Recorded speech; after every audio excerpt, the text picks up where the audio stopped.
আসসালামু আলাইকুম everyone, welcome back to a new blog. আশা করছি তোমার সবাই খুব ভালো আছো। আলহামদুলিল্লাহ আমরাও খুব ভালো আছি। তো আজকে হচ্ছে 30 তারিখ, দেওরের বিয়ে, গায়ে হলুদ, যেটাকে আমরা থুবড়া বলি। তো থুবড়ার জন্য আমরা সিম্পল, আমি একটা হলুদ শাড়ি পরেছি। শাড়ি পরার একটুও ইচ্ছে ছিল না এত ঠান্ডাতে। সবাই যেহেতু জোর করছিল যে শাড়ি পরে আসতেই হবে, তাই শাড়ি পরে যাওয়া।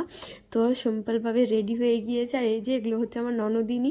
ক্যামেরার সামনে আসতে লজ্জা পাচ্ছিল। আমি এখানে বসে সবার সঙ্গে একটু কথাবার্তা বলে নিচ্ছি। আর আমি হাফ সোয়েটার পরেছিলাম, ভীষণ ঠান্ডা ছিল। আর তার ফাঁকে থুবড়া থালা সাজাচ্ছিল। এটা হচ্ছে দুলহে রাজা, মানে আমার দেওর বলতে চাস্তো কাকুর ছেলে, নিজের দেওর না। নিজের দেওরের বিয়ে হতে এখন অনেক টাইম। তো থুবড়ার থালা সাজানো খুব সুন্দরভাবে হয়ে গিয়েছে। একটা বরের বাড়ি এর বরের থালা, একটা বউয়ের থালা। আমরা সবাই মিলে বউকে থুবড়া খাওয়াতে যাব। তো খুব সুন্দরভাবে দুটো থালাই সাজানো হয়ে গিয়েছে, সবাই মিলে সাজাচ্ছিল। তার ফাঁকেই বসে গেছি আমরা খেতে। সিম্পল মেনু ছিল গরম ভাত, মিক্স সবজি, ডাল। আর আয়রা এখানে বলছে আমাকে সবজি দিও না, ও শুকনো ভাত খেতেই পছন্দ করে, শুকনো ভাত খাবে। আর আয়রার টিফিন আমি নিয়ে এসেছিলাম ও রাত্রের খাবার। এখানে সবার সঙ্গে কথা বলতে বলতে ওর খাবারটাও হয়ে গিয়েছিল। আর এমনি থালাতে ভাত খাবে বলে দেখাচ্ছিল। তো দেখো খুব সুন্দরভাবে থালা সাজানো কমপ্লিট হয়ে গিয়েছে।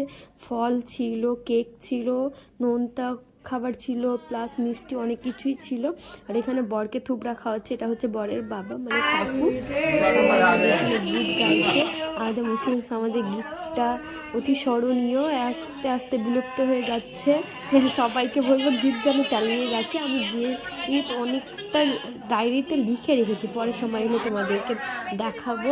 তো এখানে সবাই মিলে বরকে থুবড়া খাওয়াচ্ছে। আর বর এত ঠান্ডাতে স্যান্ডো গেঞ্জি পরে বসে আছে। আর আমাদের তো ভীষণ ঠান্ডা লাগছে, অতিরিক্ত ঠান্ডা পড়েছিল। আর এই যে সবাই এখানে, এটা হচ্ছে বরের বোন। তো এ হাই করছে, এটা আমার ননদ হলো।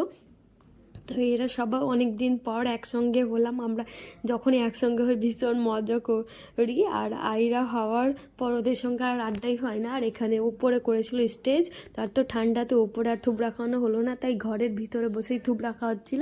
আর এখানে আইরা সুন্দর ফটোশ্যুট করছে, ওর ফটো তুলছিল ওর বরফ। তো সবাই মিলে মজা করার পর এবার খাওয়া দাওয়া কমপ্লিট করা হয়ে গিয়েছে। এবার যাচ্ছি আমরা বউকে থুবড়া খাওয়াতে। টাইম বাজে 10:30। আর এই মেয়ের চোখে একটু ঘুম নাই, ও ভীষণ মজা পাচ্ছে। আর সবাই মিলে দেখো চলে এসেছি বউয়ের বাড়ি। এখানে বউকে দেখানো একটু, বউ চাই না ক্যামেরার সামনে আসতে, তাই আমি ওকে দেখাচ্ছি না। তো প্রত্যেকজনের নিজস্ব মতামত থাকে, ক্যামেরার সামনে আসতে পছন্দ করি, বউ আমাকে বলেছে ভাবি দিও না। তো আমি ওর কথা শুনলাম, আমি দিইনি। তো দেখো ওকে আমি থুবড়া খাওয়াচ্ছি, এক এক করে সবাই থুবড়া খাওয়াবে। থুবড়া খাওয়ানোর পর আর বউকে আমি বলছিলাম অতিরিক্ত হলুদ মেখেছিল, তাই আর আমি ওর গায়ে হলুদ দিইনি। নর্মাল এমনি হালকা করে পায়েস খাইয়ে টাকা দিয়েই চলে এসেছিলাম। আর আইরা অনেকটাই হ্যাপি ছিল। তো চলো আজকের মতো এই